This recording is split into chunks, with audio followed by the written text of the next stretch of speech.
Welcome to English Learning Ways. Today's topic is the rainy season. Let's learn English with fun. Let's learn to speak English with English Learning Ways. Of course, I'm very eager to learn. Why is the rainy season special? Because it brings freshness, peace, and a beautiful smell. What do people love doing in the rain? Children play, teens take selfies, and adults enjoy hot tea.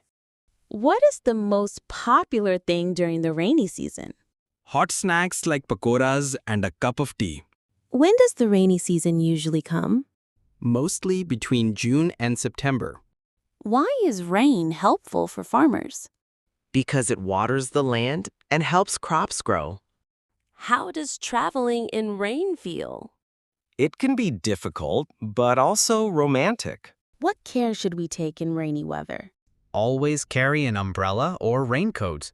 What does rain mean to children? Fun, playtime, and a possible school holiday.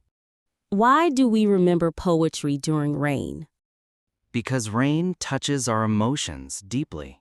How do we feel after rain? Cool breeze, wet ground, and peaceful silence. Don't forget to like, share, and subscribe to English Learning Ways. Keep learning every day.